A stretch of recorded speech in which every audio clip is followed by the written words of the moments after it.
Captain Minho stood on the bridge of the UES Taekwondo, watching the stars through the main screen. His ship was big and strong, built for fighting and protecting.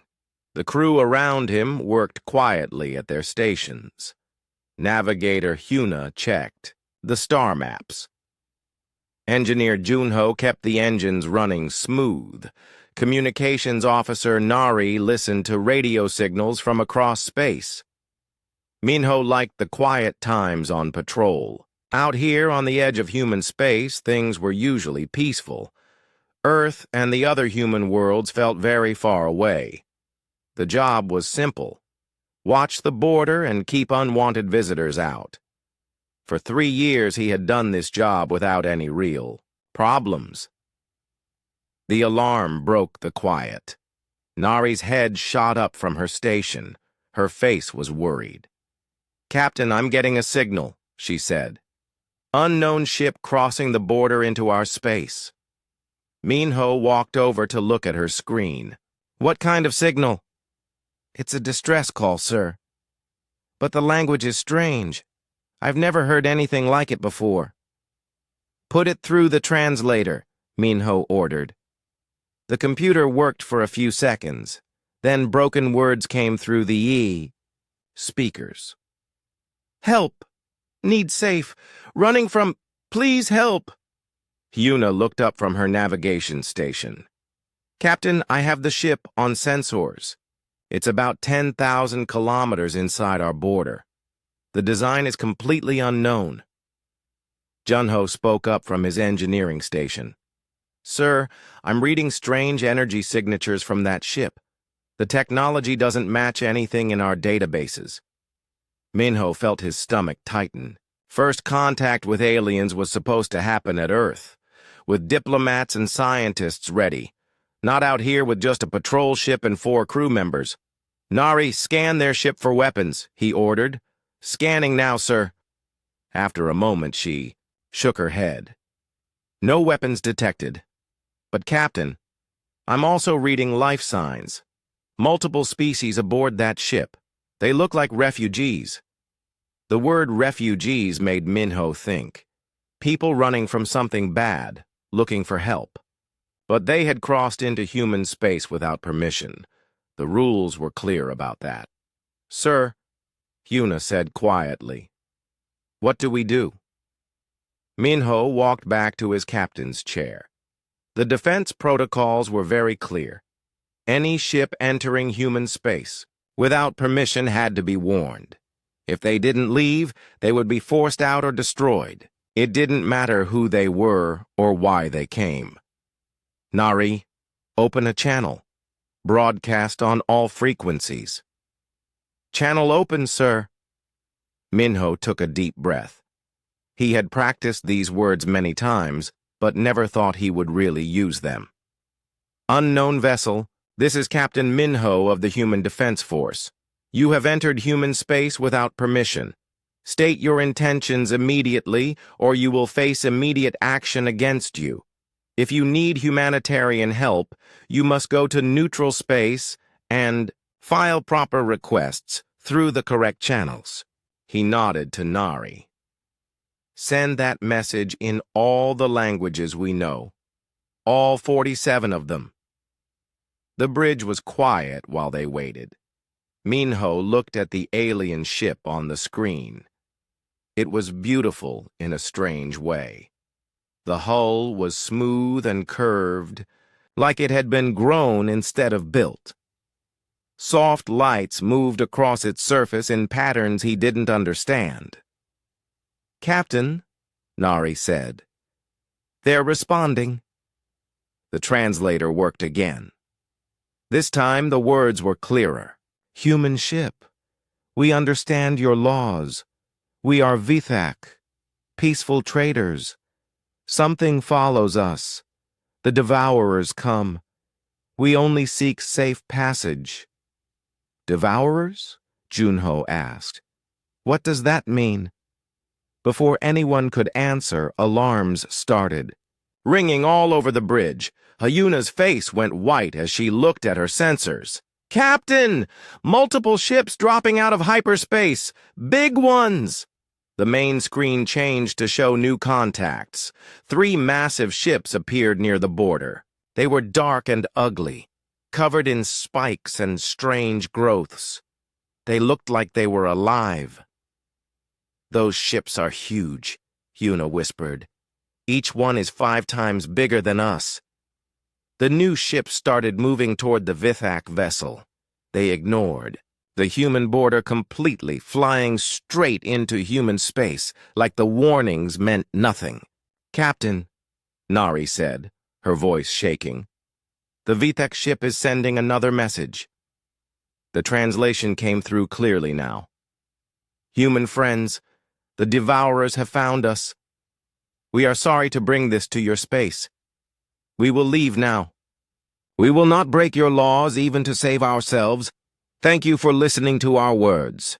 Minho watched as the beautiful alien ship started to turn away from human space. Even with death chasing them, they were going to respect human law. Behind them, the 3 dark ships moved closer like hunting animals. "Sir," Junho said, "I'm reading. Massive weapons on those Devourer ships. Energy levels are off the charts." "The Vithek ship isn't armed at all," Una added. "They can't fight those things."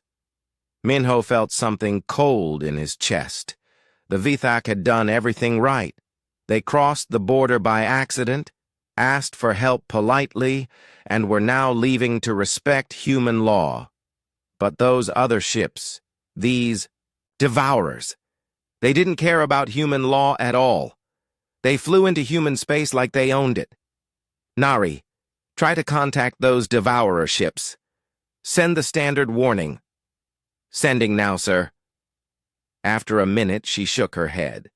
"No response. They're ignoring us completely." The dark ships were getting closer to the Vithak vessel. Minho could see weapon ports opening on their hulls. In a few minutes, the peaceful traders would be dead. "Captain," Hyuna said quietly, "what are your orders?" Minho looked at his crew. Hyuna had served with him for 2 years, Junho for 3.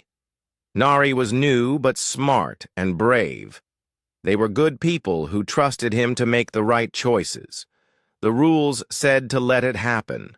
The Vithak were leaving human space. What happened to them after that wasn't humanity's problem. But those Devourer ships had ignored human warnings and crossed human borders like they meant nothing. "Nari, send a message to Defense Command. Full report on everything we've seen here. Include all sensor data on both alien groups." "Yes, sir. Sending now." "Junho, charge our weapons. Just in case." "Weapons charging, sir." "Hyuna, keep tracking all ships. I want to know everything they do." Minho sat back in his chair and watched the screen. The Vithak ship was almost at the border now. The Devourer ships were right behind them. In a few minutes, this would all be someone else's problem. But something in his gut told him this was just the beginning. The Devourers had ignored human warnings completely. If they didn't respect human space when it was convenient, would they respect it when it really mattered? The beautiful alien ship crossed back into neutral space. The hunting ships followed. And Captain Minho began to worry about what would happen next. The Vithak ship moved slowly through neutral space, its beautiful lights dim now.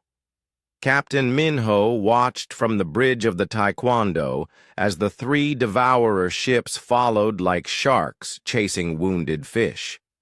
The alien refugees had done the right thing by leaving human space, but it felt wrong to just watch them die. "Captain," Nari said from her station, "I'm still receiving transmissions from the Vithak ship. They're not trying to run anymore." "What are they saying?" Minho asked. Nari worked with the translator for a moment. "They're sending out some kind of record, information about their people, their culture, their history, like they want someone To remember them, Engineer Junho looked up from his console. Sir, those devourer ships are slowing down. They're surrounding the Vithak vessel.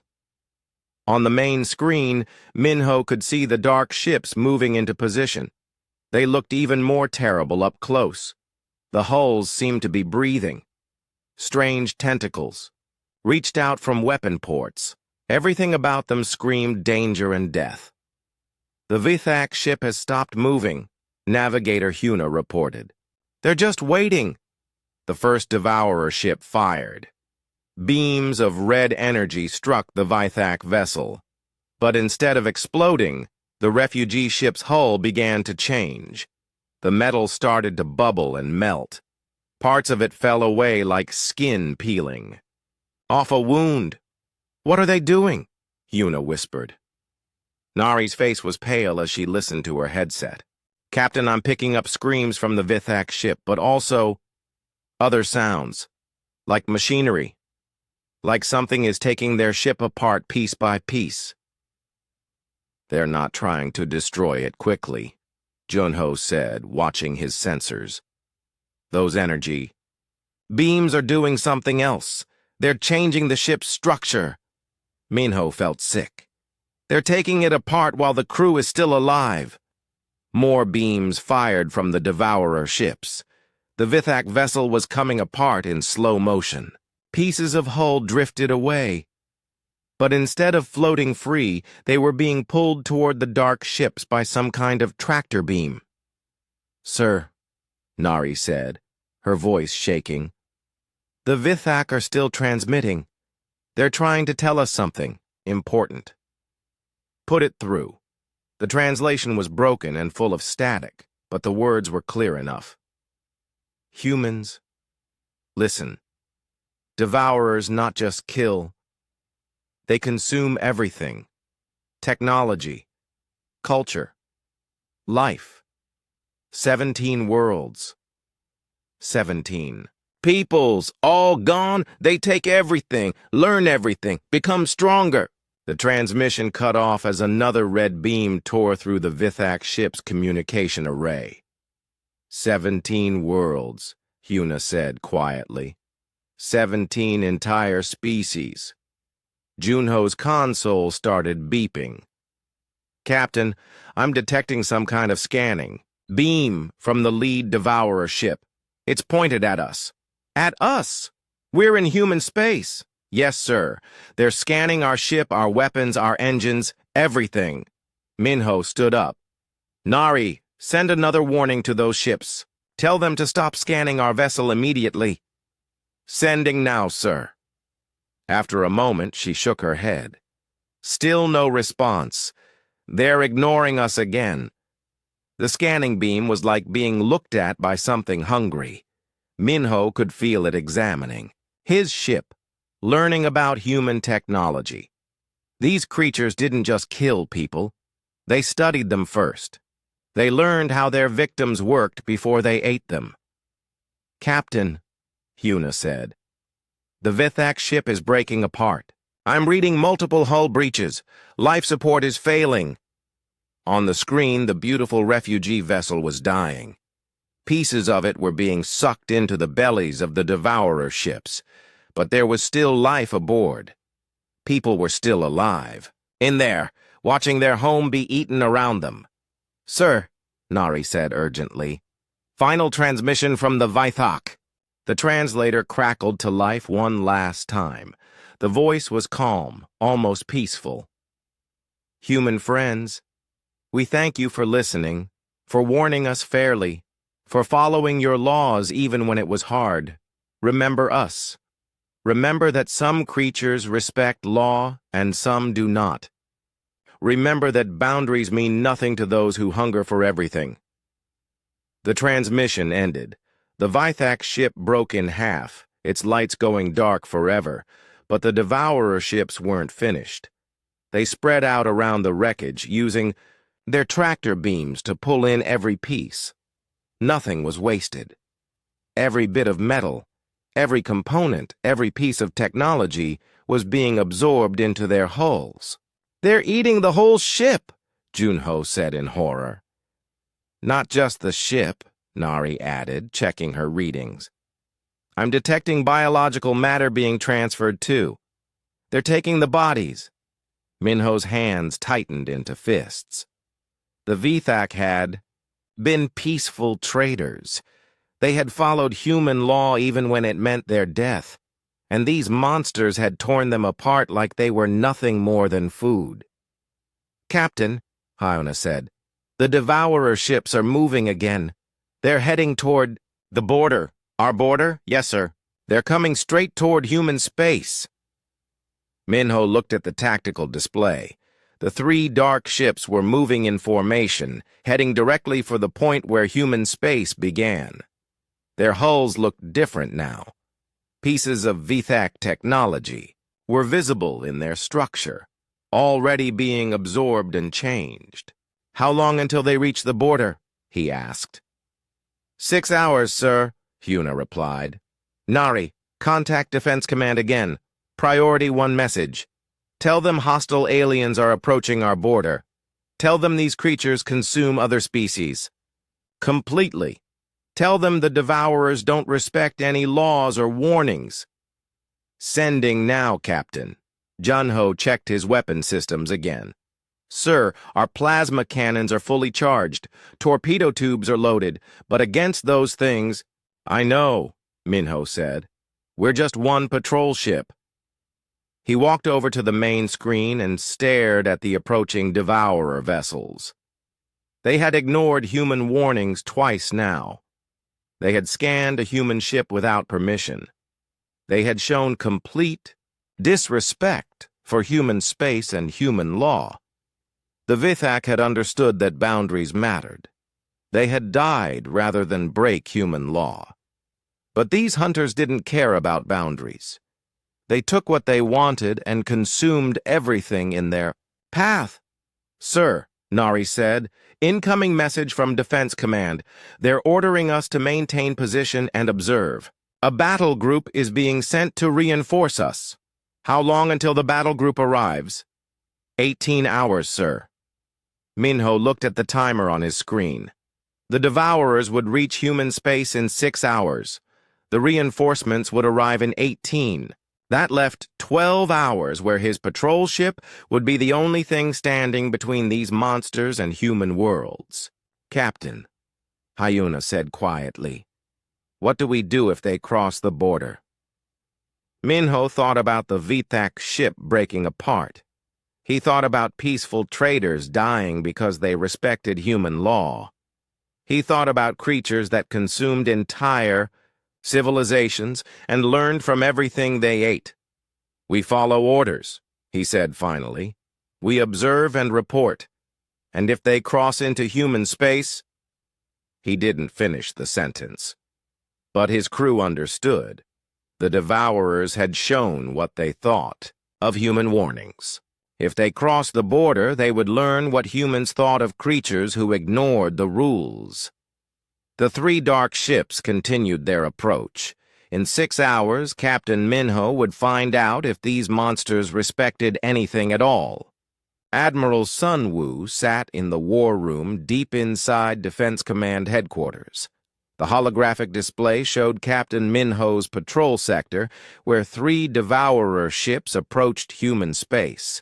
Around the table sat her top commanders, General Tae-hyun from the Army, and Intelligence Director Yeji from the Spy Services. Show me the recording again, Admiral Sunwoo said. The display replayed the destruction of the Vithak ship. Everyone watched in silence as the peaceful refugees were torn apart slowly, their vessel consumed piece by piece. The calm final message from the dying aliens made the scene even more horrible. 17 species, General Tae-hyun said quietly. Completely consumed. No survivors anywhere. Intelligence Director Yeji brought up new data on her tablet. Captain Minho's report matches information we've been getting from our deep space listening posts. Over the past 5 years, we've lost contact with multiple alien civilizations in the outer sectors. We thought it was just normal expansion and movement. Now we know better. How many aliens are we talking about? Admiral Sunwoo asked. Conservative estimates suggest over 50 billion intelligent beings, Yeji replied. Entire worlds have gone dark. No radio signals, no ship traffic, nothing. Complete silence where thriving civilizations used to be. Admiral Sunwoo stood up and walked to the display. The 3 Devourer ships looked like infections spreading across the star map. What do we know about their capabilities? General Tae-hyun pulled up tactical data. Their ships are massive. Each one is larger than our biggest dreadnought. The energy weapons they used on the Vithak ship appear to break down matter at the molecular level. They don't just destroy. They convert everything into raw materials. And they're learning, Yeji added. Look at these hull scans from before and after they consumed the Vithak ship. The display showed the Devourer vessels changing in real time. Pieces of Vithak technology were being integrated into their structure. The smooth, organic curves of the refugee ship now appeared as bumps and extensions on the dark hulls. They adapt, Admiral Sunwoo said. They take the best parts of every species they consume and make it their own, which means they're getting stronger with every civilization they destroy, General Tae-hyun noted. 50 billion people worth of technology and knowledge, all absorbed into their collective. A communication officer entered the room. Admiral, the Devourer ships have reached the border. Captain Minho reports they've stopped just outside human space. What are they doing? Unknown, ma'am. They're not moving, but they're conducting intensive scans of our space. They appear to be studying our border defenses. Admiral Sunwoo looked at the tactical display. Human space was protected by a network of sensor stations, patrol ships, and automated defense platforms. It was strong enough to stop normal threats. But these weren't normal threats. Admiral, Yeji said, I need to show you something else. She brought up a galactic map showing the progression of Devourer attacks. Look at the pattern. They don't attack randomly. They're systematic. They start with the weakest civilizations and work their way up. Each species they consume makes them stronger for the next attack. And where does that pattern lead? Admiral, Sunwoo asked, though she already knew the answer. To us, General Tae-hyun said grimly. We're the strongest military force in this sector. If they follow their pattern, we're their final target. The communication officer spoke up again. Admiral, Defense Fleet reports ready status. We have 47 ships within 6 hours of the contact zone. Full battle group can be assembled within 24 hours. Admiral Sunwoo studied the numbers. 47 ships against 3. It should be enough. But those 3 ships represented the accumulated knowledge and technology of 17 consumed civilizations. Ma'am, the officer continued, Captain Minho is requesting instructions. What should he do if the Devourer ships cross the border? The room fell silent. Everyone knew the standard protocols. Unauthorized ships entering human space were to be warned once, then forced to leave. If they refused, they were destroyed. Simple and clear. But this situation was different. The Devourers had already ignored human warnings twice. They had shown complete disrespect for human sovereignty, and they were studying human defenses right now, learning how to defeat them.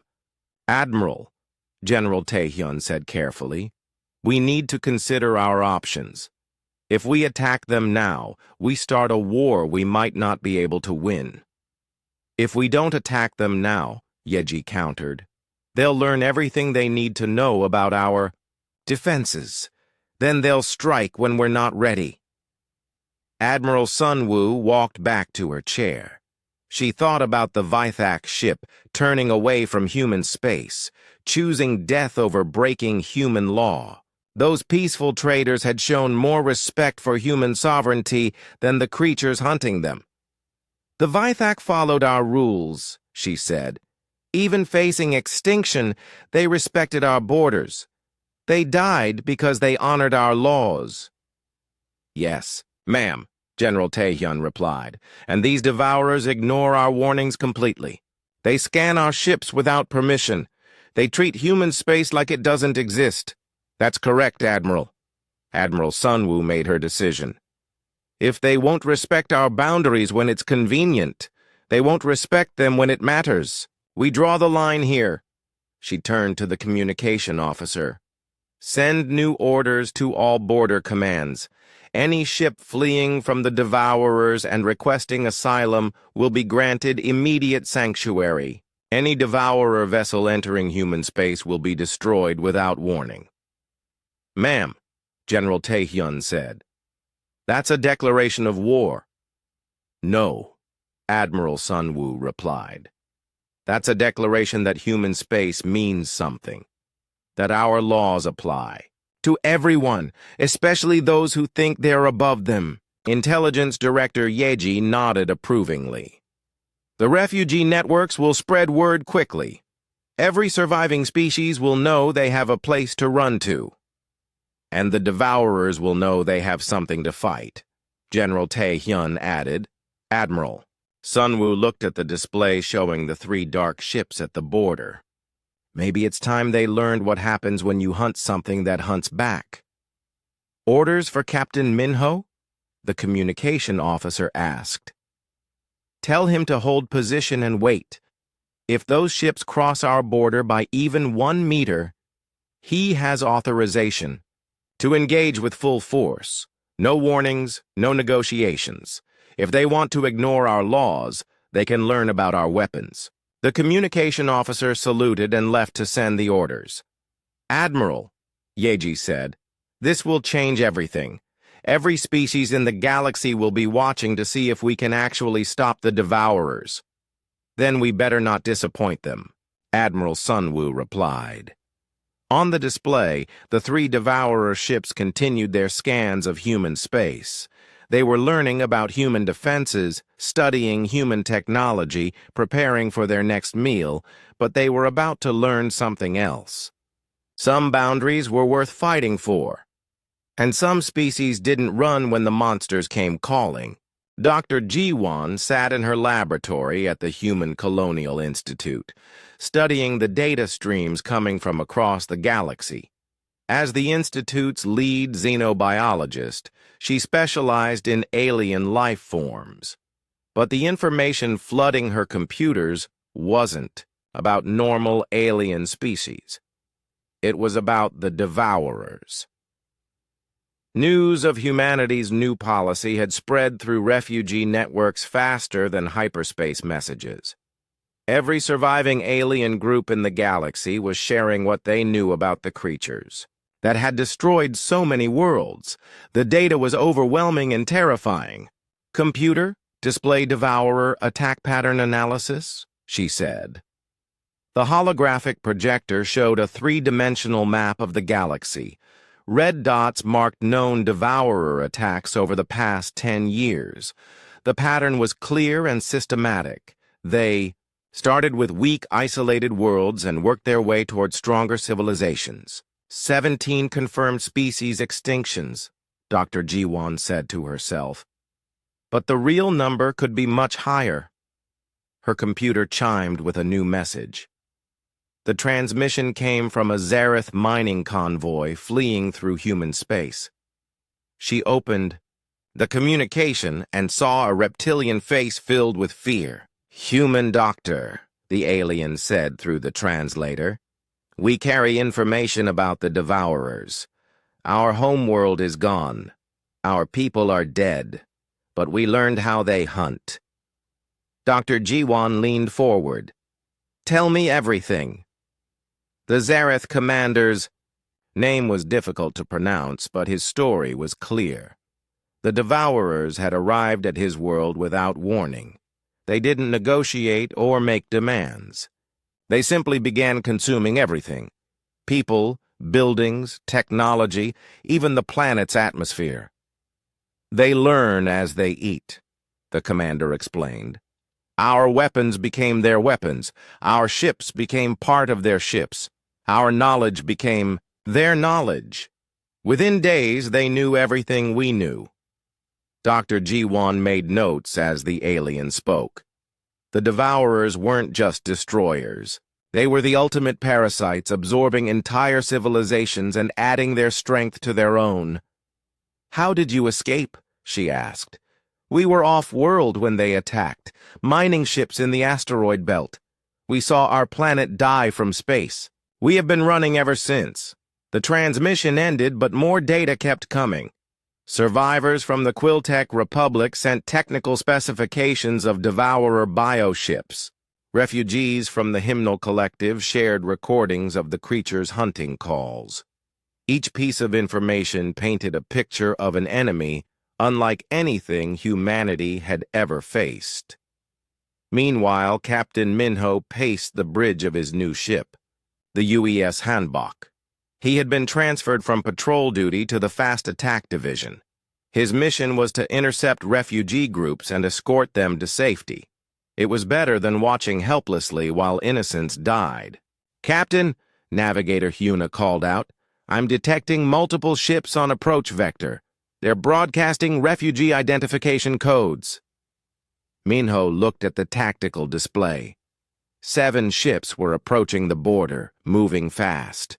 Behind them, sensor readings showed 3 larger contacts in pursuit. "Devourers?" he asked. "Confirmed, sir," Communications Officer Nari replied. "The refugees are requesting immediate asylum. They say the hunters are only minutes behind them." Engineer Junho checked his weapons panel. "All systems ready, Captain. Plasma cannons charged, torpedo tubes loaded." Minho studied the approaching ships. The refugees were pushing their engines to the limit, but the Devourer vessels were gaining ground. In a few minutes, the hunters would catch their prey just inside human space. Nari signaled the refugee ships. "Tell them they're under human protection now. Huna, plot an intercept course for those Devourer ships." "Sir," Huna said carefully, "we're still outnumbered 3-1. "Not anymore," Minho replied. "We've got Admiral Sunwoo's new orders. No warnings, no negotiations. If they cross the border, we fight." The refugee ships crossed into human space and immediately changed course toward the nearest defense station. The Devourer ships followed without hesitation, ignoring the border completely just as they had before. "All contacts have entered human space," Huna reported. "Weapons free," Minho ordered. "Target the lead Devourer ship." "Target locked," Junho confirmed. "Fire." The Hanbok's plasma cannons erupted in brilliant blue streams of energy. The quantum torpedoes followed seconds later, their warheads designed to tear through the strongest armor. The weapons struck the lead Devourer ship with devastating force.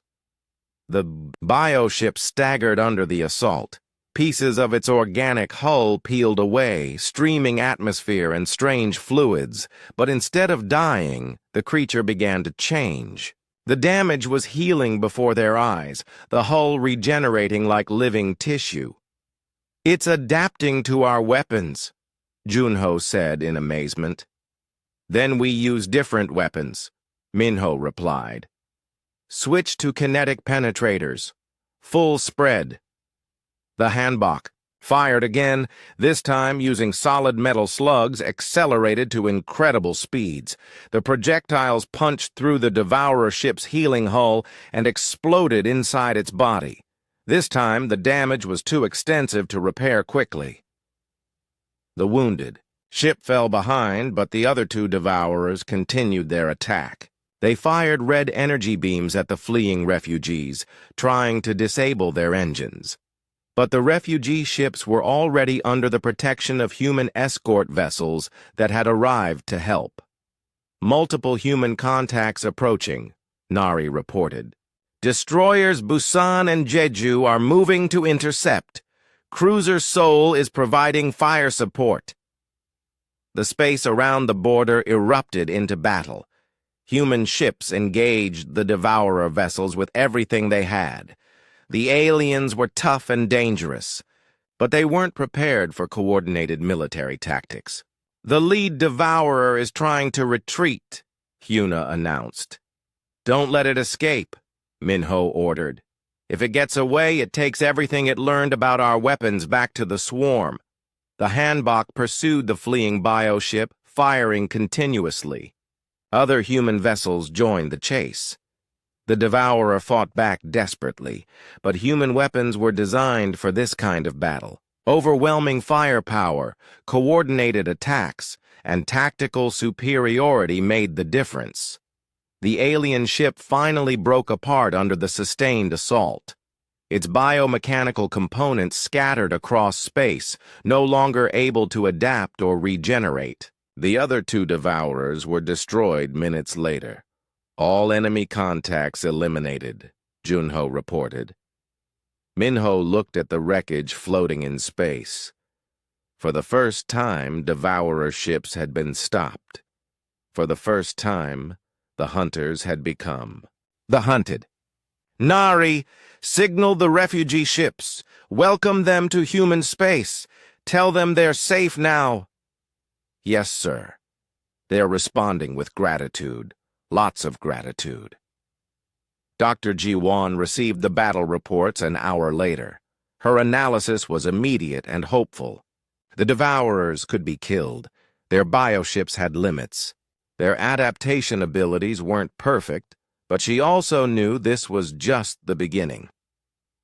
The creatures that had consumed 17 civilizations wouldn't give up after losing 3 ships.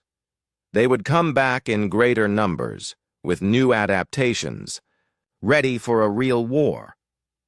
The question was whether humanity would be ready for them. Intelligence Director Yeji stood before the largest holographic display in Defense Command, her face pale as she delivered the worst news imaginable. Admiral Sunwoo, General Tae-hyun, Fleet Admiral Dong-hyuk, and Defense Minister So-min watched in silence as red dots appeared across the star map. 47 Devourer fleets, Yeji said quietly, all converging on human space from different directions. Our deep space sensors detected them dropping out of hyperspace 6 hours ago. The display showed the scope of the threat. Each red dot represented dozens of bioships, far more than the 3 vessels that had been destroyed at the border.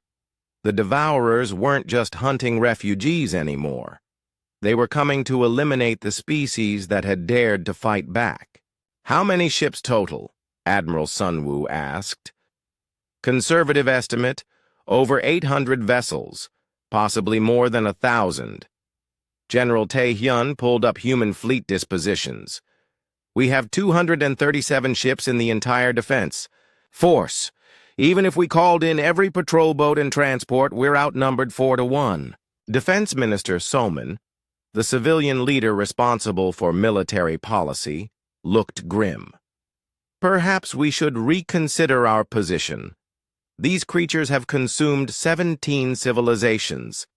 Maybe we should try to negotiate. Negotiate what? Fleet. Admiral Dong-hyuk asked harshly. They don't talk. They don't make deals. They consume everything in their path. What exactly would we offer them? Our surrender, So-min replied quietly. Better to lose our independence than lose everything. The room fell silent. Outside the headquarters, normal life continued on Earth. People went to work, children played in parks, families had dinner together. None of them knew that a swarm of alien destroyers was approaching their world. Admiral Sunwoo activated the communication system. Get me Captain Minho. The display changed to show the bridge of the UES Hanbok. Captain Minho appeared on screen, still wearing his combat uniform from the recent battle. Admiral, he said, saluting. Congratulations on the victory at the border. Thank you, Captain, but we need to discuss the larger situation. I'm sending you classified intelligence data now. Minho's expression changed as he reviewed the information. 47 fleets. That's everything they have. We think so. The question is whether we can stop them. Minho was quiet for a moment, looking at something off-screen. Admiral, I've been talking to the refugees we rescued. They've been sharing information about devourer tactics and capabilities. I think we're missing something important. What do you mean? The Xereth mining commander told me something interesting. He said the devourers always win because they make their enemies fight alone. They isolate their targets, cut off communications, prevent any cooperation between species. Admiral Sunwoo leaned forward. Go on. But we're not fighting alone, ma'am. We have refugees from 17 different civilizations. They know how the devourers fight. They know their weaknesses, and they want revenge. Defense Minister Soman shook her head. Captain, these are refugees. They're not soldiers. They don't have weapons or ships. With respect, ma'am, that's not entirely true. The Xereth are master engineers. The Quiltech built some of the best sensor arrays in the galaxy. The Hymnal Collective developed energy shields we've never seen before. Each species has something to contribute. Dr. Jiwon's voice came through the communication system. She was calling in from her laboratory where she had been studying alien technologies for weeks. Admiral, Captain Minho is correct. I've been analyzing refugee data streams. The Devourers have a critical weakness. Their bioships use organic neural networks to coordinate attacks. If we can disrupt those networks with the right frequency combinations, we can turn their coordination into chaos. What kind of frequencies? Fleet Admiral Dongyuk asked. That's where the refugees come in. Each species they consumed had different technologies, different approaches to neural disruption. Individually, none of them found a solution. But if we combine their knowledge, we might have something that works, Admiral Sunwoo finished. On the screen, Captain Minho nodded. The refugees want to fight, Admiral. They want to help stop the creatures that destroyed their worlds. But they need our ships, our weapons, our military structure to be effective. Defense Minister Somin stood up. Admiral, I need to report this to the Colonial Council. Arming alien refugees, sharing our military technology, integrating foreign personnel into our fleet operations. These are major policy decisions. Minister, Admiral Sunwoo said firmly, in 18 hours, the first Devourer fleets will reach our outer colonies. We don't have time for committee meetings and policy debates, but the risks of not doing this are higher. General Taehyun interrupted. If we lose this war, there won't be a Colonial Council to report to. Admiral Sunwoo made her decision. Captain Minho, you're promoted to Commodore effective immediately. Your new mission is to organize the refugees into effective combat units. Use whatever resources you need. Thank you, Admiral. I won't let you down. Dr. Jiwon, you're now Chief Science Advisor for the Defense Force. I want those frequency weapons designed and deployed as fast as possible. Understood, Admiral. I'll coordinate with the refugee engineers immediately. Fleet Admiral Dongyuk brought up fleet movements on the tactical display. Admiral, I recommend we evacuate the outer colonies and concentrate our forces at Haven Station. It's our strongest defensive position. Agreed. Begin evacuation procedures immediately. All civilian traffic is to be routed through the core systems. Defense Minister Somin looked unhappy, but didn't argue further. What about the refugees already in our space? Do we evacuate them too? No, Admiral Sunwoo said. They stay and fight. This is their war as much as ours now. The meeting broke up as each officer went to handle their assignments. Admiral Sunwoo remained alone with the holographic display, staring at the approaching red dots.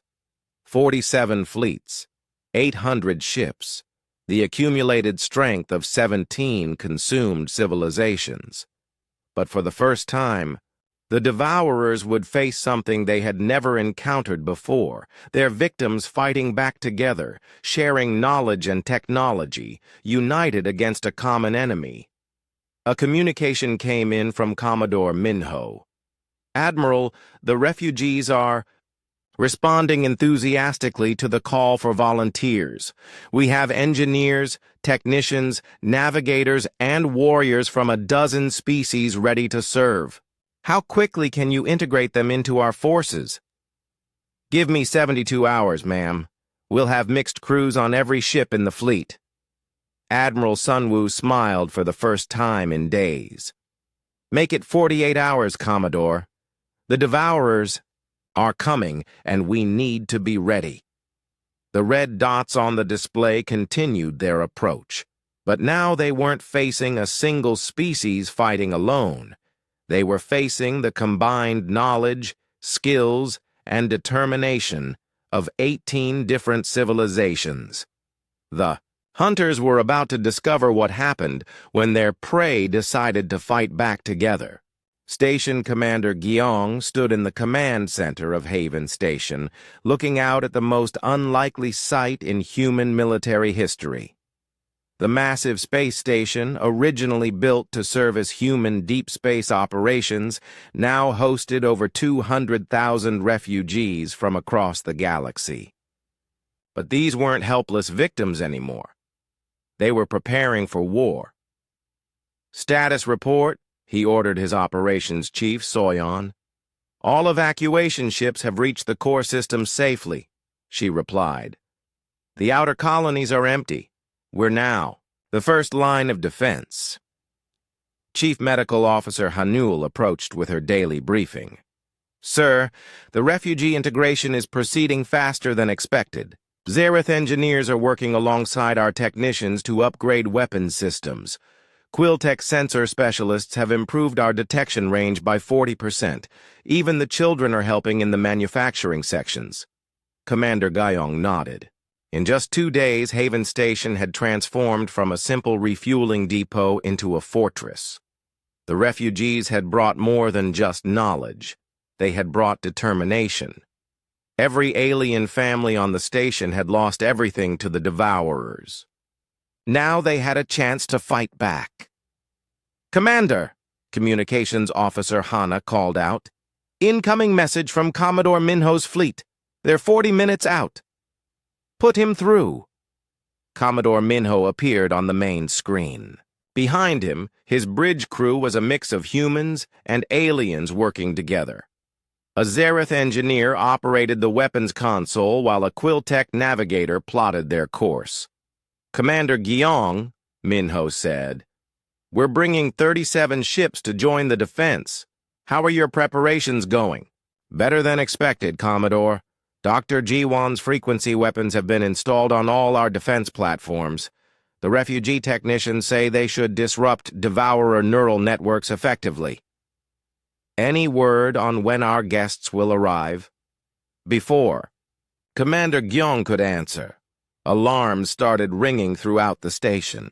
The massive displays lit up with red warning symbols as hundreds of new contacts appeared on the sensors. "Devourer fleets dropping out of hyperspace," Soyeon announced. "Multiple attack groups converging on our position." Commander Gyeong felt his stomach drop as he saw the scope of the enemy force. Wave after wave of bioships were materializing around Haven Station. The dark vessels stretched as far as the sensors could reach, their organic hulls pulsing with malevolent life. "How many?" he asked quietly. "Still counting, sir. At least 600 confirmed contacts. Possibly more still incoming." On the screen, Commodore Minho's expression was grim, but determined. "Commander, we're accelerating our approach. We'll be with you in 20 minutes.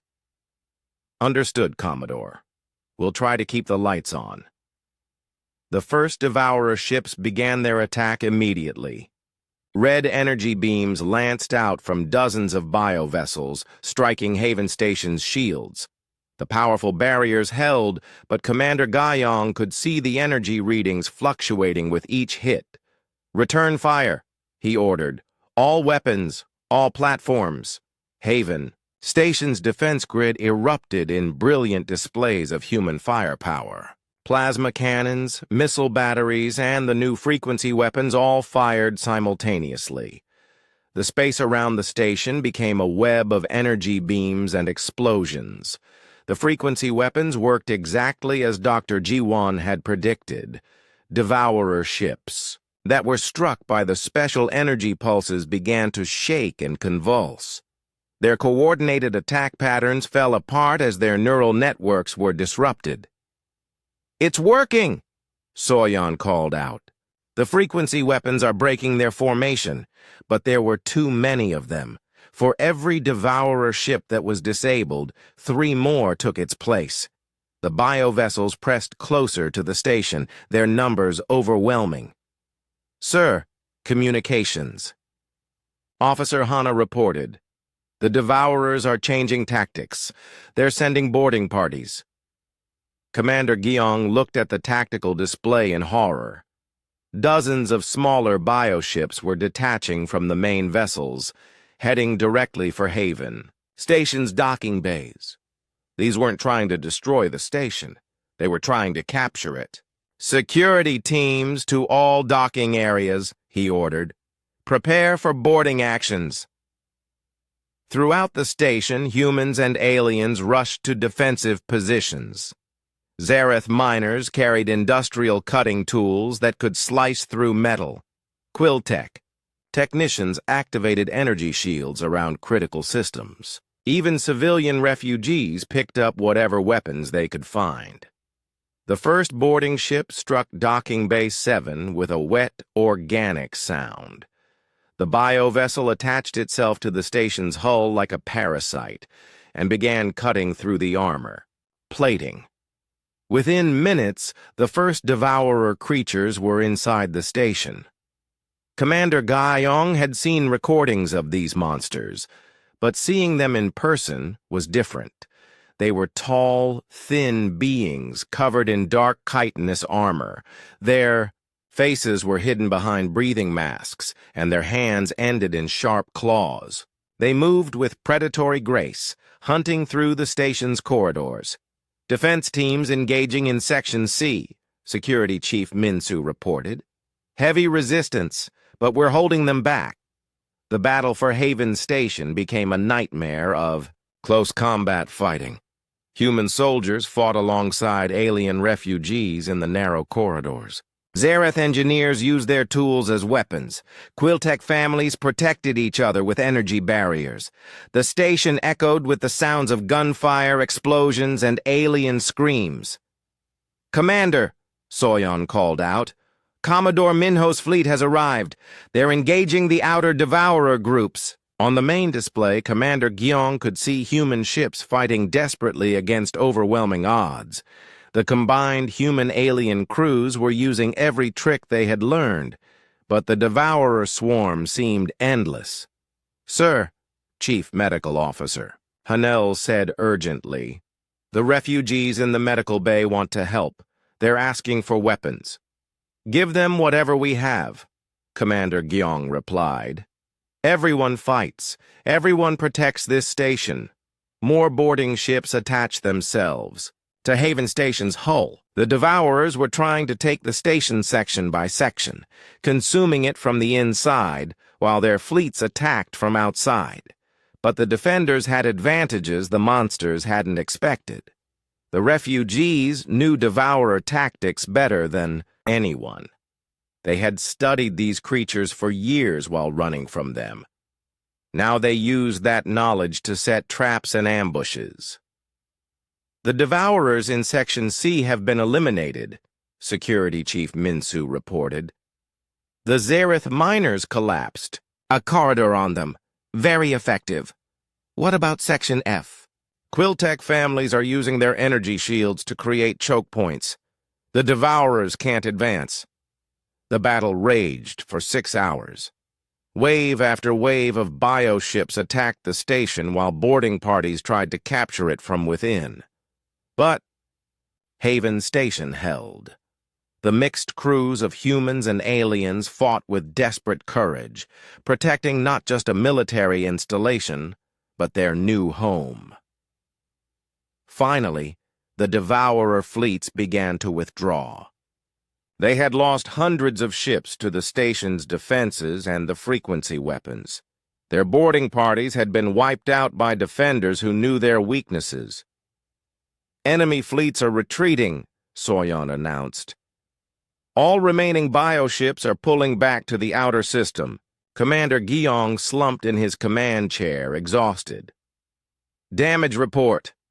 Heavy damage to outer sections. We've lost 30% of our defense platforms. Casualties are significant but manageable." "And the refugees?" Chief Medical Officer Hanel smiled. "They're asking when the next attack is coming. They want to be ready." On the communication screen, Commodore Minho looked tired but proud. "Commander, your defense was magnificent. The entire galaxy will hear about this. The Devourers can be stopped." Commander Gyeong looked around his command center at the mixed crew of humans and aliens working together to repair the damage. They had faced the worst the galaxy could throw at them and survived. "Commodore," he said, "send a message to Admiral Sunwoo. Tell her Haven Station stands, and tell her we're ready for round 2. Admiral Sunwoo stood on the bridge of the UES Incheon, her flagship leading the largest military fleet in human history. Behind her, 150 ships moved through hyperspace in perfect formation. But this wasn't just a human fleet anymore. Every ship carried mixed crews of humans and aliens working together as one force. "Admiral," Communications Officer Taeyeon reported, "long-range sensors confirm the Devourer retreat. They're falling back to the Kef Nebula, 3 systems away." "Good," Admiral Sunwoo replied. "They're going exactly where we want them to go." Commodore Minho appeared on the communication screen from the UES Hanbok. His ship was leading the advance squadron, tracking the fleeing Devourer fleets. "Admiral, the enemy is moving faster than expected. They're abandoning several damaged ships to maintain speed." "Let them run," Admiral Sunwoo said. "The faster they move, the less time they have to prepare defenses." This was something new in galactic warfare. For decades, the Devourers had been the hunters, chasing down civilizations and consuming them one by one. No species had ever been strong enough to pursue them. But now the tables were turned. The monsters were running, and humanity was hunting them. Commander Huna, now serving as Admiral Sunwoo's navigation officer, brought up the stellar charts. "Ma'am, the Kef Nebula is perfect for our purposes. Dense gas clouds will hide our approach and limit their sensor range. If we can corner them there, we finish this," Admiral Sunwoo completed. "Any word from Dr. Jiwon on the new weapons?" Chief Engineer Junho, recently promoted and assigned to the flagship, checked his systems. "The enhanced frequency weapons are installed and tested, Admiral. Dr. Jiwon's team combined technologies from 8 different refugee species. The Devourers have never faced anything like this." Admiral Sunwoo walked over to the tactical display, showing the pursuit. For 3 days, human and alien crews had been chasing the Devourer fleets across space. It was the largest military operation in human history, but it felt right. These creatures had consumed 17 civilizations. It was time for justice.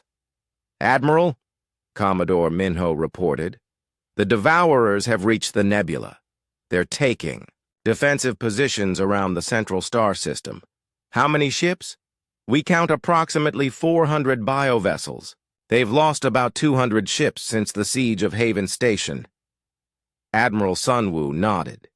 The Devourers were still dangerous, but they were no longer the unstoppable force they had once been.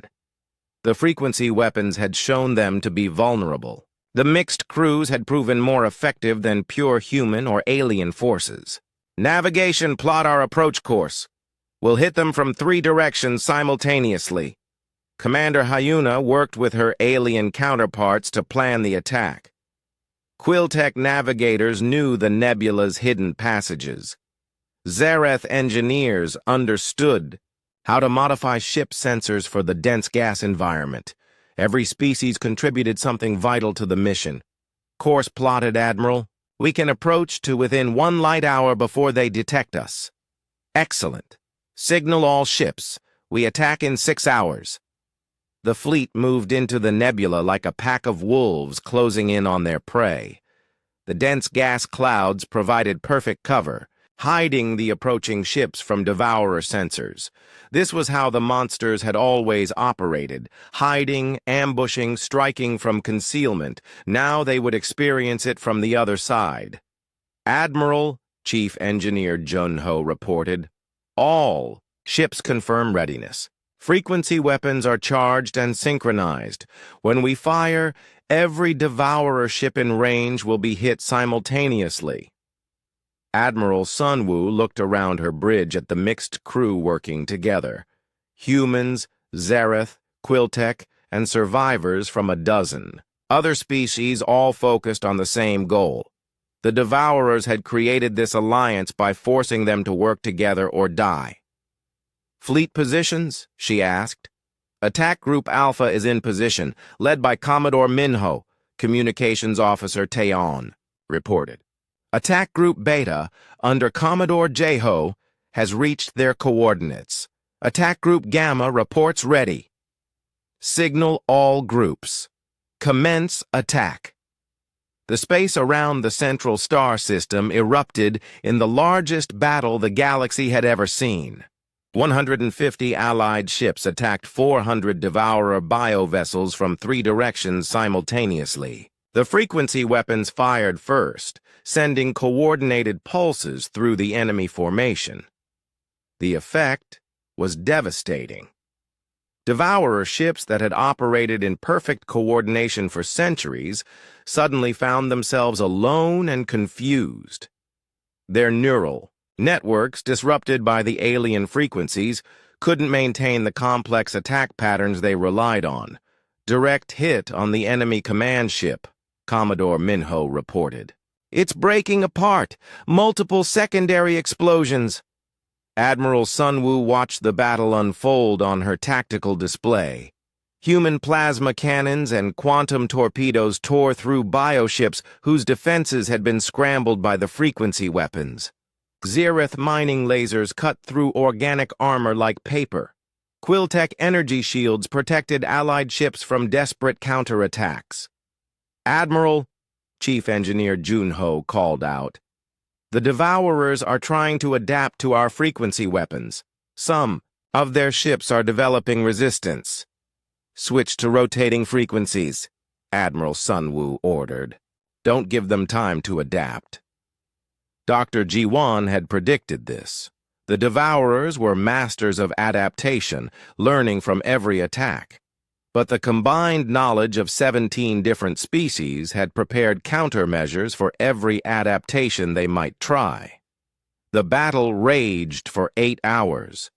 Devourer bioships fell one by one, their organic hulls torn apart by weapons they couldn't understand or counter. Some tried to flee deeper into the nebula, but Allied ships were waiting for them. Others attempted to ram human vessels in suicide. Attacks, but Quiltech shields held them off. Enemy fleet is breaking up, Communications Officer Taeon announced. Multiple bioships are attempting to retreat. Don't let any escape, Admiral Sunwoo ordered. If even one gets away, it takes everything it learned back to the swarm. Commodore Minho's voice came through clearly, despite the interference from the nebula. Admiral, we're pursuing the last group of runners. They're heading for the nebula's edge. Commodore Jeho, take your group and cut them off. No one leaves this system. The hunt continued through the gas clouds as human-alien crews tracked down every surviving Devourer ship.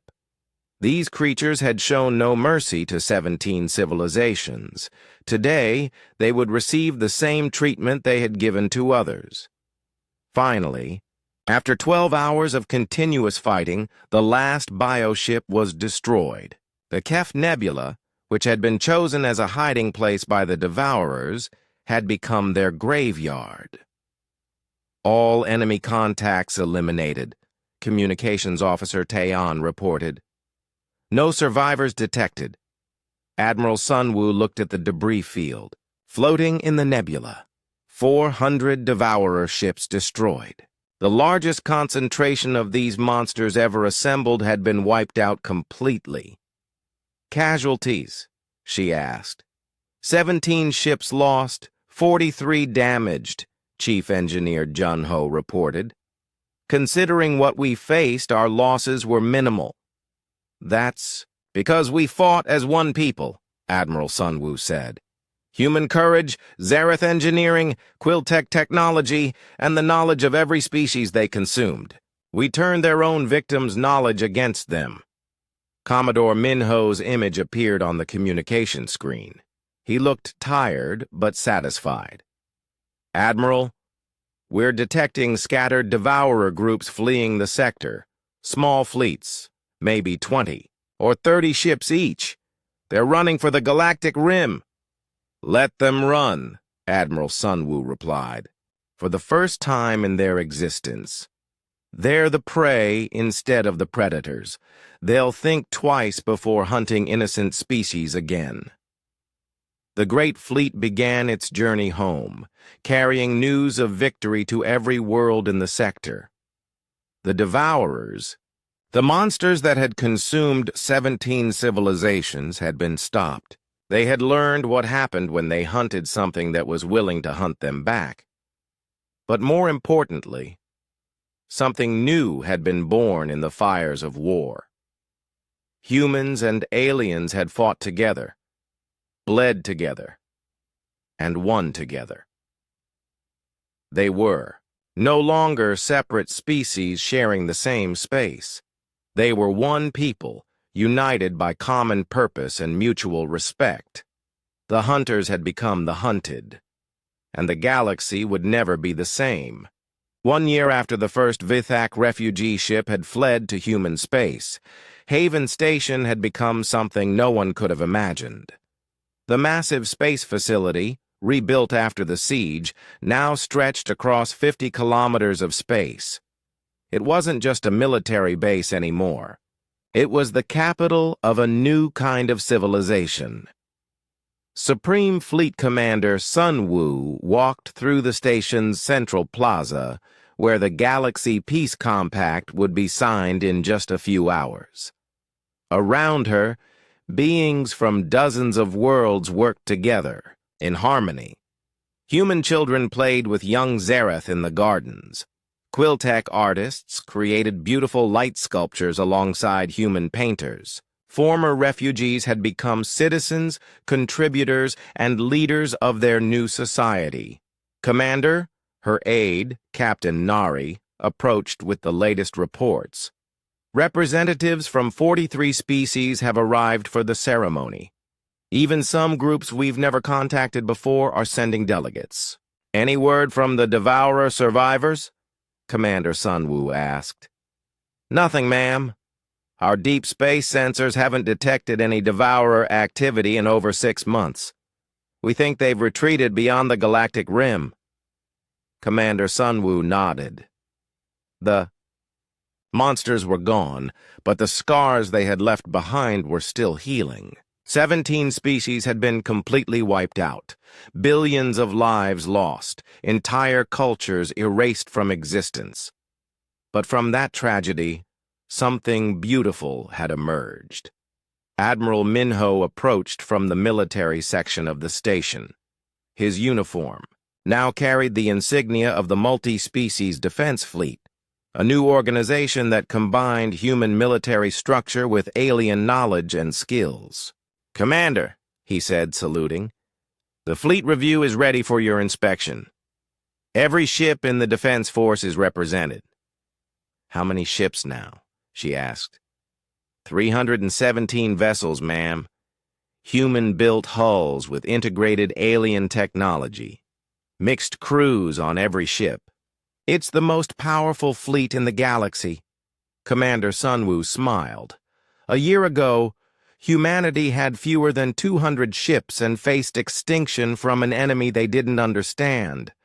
Now they commanded a fleet that protected dozens of worlds and dozens of species. They walked to the observation deck where the ceremony would take place. Through the transparent aluminum windows, space was filled with ships from across the galaxy. Sleek human destroyers flew alongside rebuilt Vithak traders. Massive Zereth mining vessels served as mobile shipyards. Even former Devourer bioships, captured and converted, now served as research vessels studying their former masters. "Admiral," Communications Officer Huna called out, "Incoming transmission from Earth. President Kwang Ho is ready to begin the ceremony." The gathering crowd included refugees who had become citizens, humans who had learned to see aliens as family, and representatives from species that had heard about humanity's promise and come to see if it was real. Dr. Jiwon stood with her mixed team of scientists who had developed the weapons that saved them all.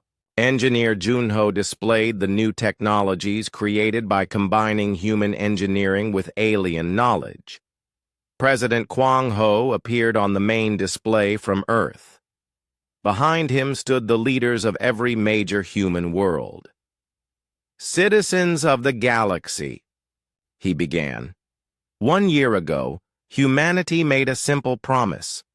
We said that anyone fleeing from those who would destroy them could find safety in human space. Today, we make that promise permanent. The Galaxy Peace Compact was more than just a treaty.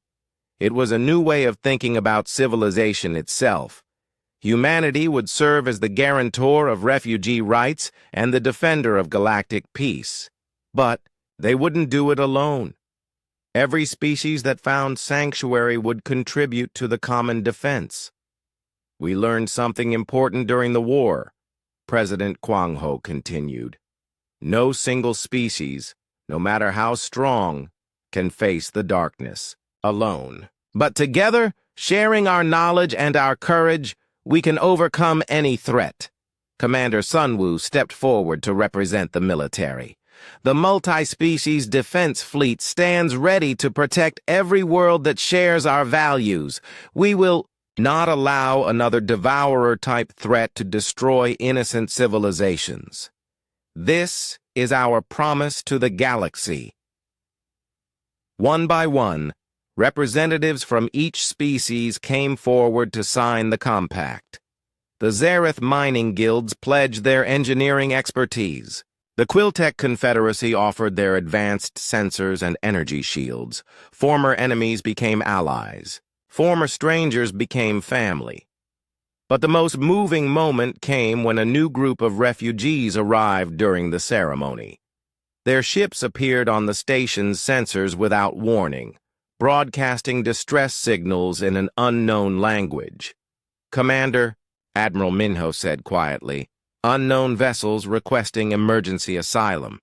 They say something called the Shadow Collective destroyed their homeworld."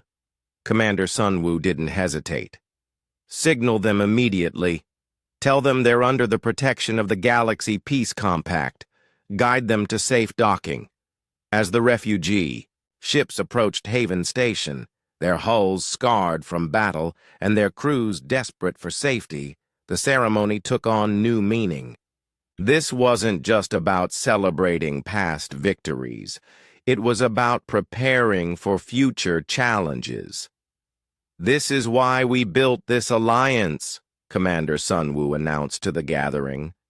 "Not just to defeat the Devourers, but to ensure that no species ever has to face extinction alone again." The new refugees were welcomed with the same care that had been shown to the Vithak, the Zareth, and all the others. Medical teams rushed to help the wounded. Engineers began repairing their damaged ships. Translators worked to establish communication. Within hours, the newcomers were sharing information about this new threat, the Shadow Collective.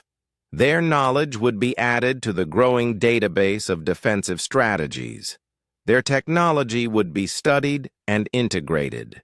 Their people would find new homes among the dozens of species that now called human space their sanctuary. Dr. Ji-Wan approached Commander Sun-Woo with preliminary reports on the new arrivals. "Commander, these refugees have fascinating quantum technology. Combined with what we learned from the Devourers and integrated with our current systems, we could develop defenses against almost any threat. And their knowledge of this Shadow Collective? Significant. They've been fighting these creatures for decades. With their information and our military structure, we can be ready if this new enemy comes looking for them." The ceremony concluded with a moment of silence for the 17 species that had been consumed by the Devourers. Their names were read aloud, their cultures remembered, their sacrifice honored. But their legacy lived on in the alliance they had inadvertently created through their shared knowledge. As the gathering dispersed, Commander Sun-Woo remained on the observation deck with Admiral Minho. They watched as the new refugee ships were escorted to safe berths, beginning their journey from desperate survivors to contributing citizens. "Admiral," she said, "do you ever think about that first Vithak ship? The one that turned away rather than break our laws?" "Every day, Commander. They showed us what true honor looked like. They chose to respect our boundaries even when it meant their death. And that choice changed everything. It showed us that some beings value law and order over their own survival. It made us realize we had to protect that kind of civilization." Admiral Minho pointed to the ships filling the space around Haven Station. "Look what it became. Dozens of species working together. Children growing up thinking of aliens as neighbors instead of strangers. Technology and knowledge shared freely for the common good." Commander Sun-Woo smiled. "The Devourers thought they could consume us like they consumed everyone else. They thought fear would make us weak. Instead, it made us family." A communication came in from the newest refugee ship. Through the translators, a grateful voice said, "Human friends, we have heard the stories across the galaxy. They say you keep your promises. They say you fight for those who cannot fight for themselves. Thank you for proving the stories are true." Commander Sun-Woo activated the communication system to respond. "Welcome to the Galaxy Peace Compact. You're not refugees anymore. You're citizens, and we protect our own." The message was broadcast to every ship, every station, every world in the Alliance. It was the same promise humanity had made a year ago, now backed by the combined strength of dozens of species. "No one enters human space uninvited," she concluded, "unless they seek a one-way trip. And if you're running from something that wants to destroy you, that one-way trip leads to safety, citizenship, and a family that will fight for you as fiercely as we fight for our own." Outside the observation deck, children of a dozen species played together while their parents worked side by side, building a better galaxy. The greatest human achievement hadn't been military victory over the Devourers. It had been turning strangers into family and refugees into the foundation of a new kind of civilization. The galaxy was a safer place now, and it would remain safe as long as there were those willing to stand up for the innocent, welcome the lost, and fight for the principle that every species deserved a chance to survive and thrive.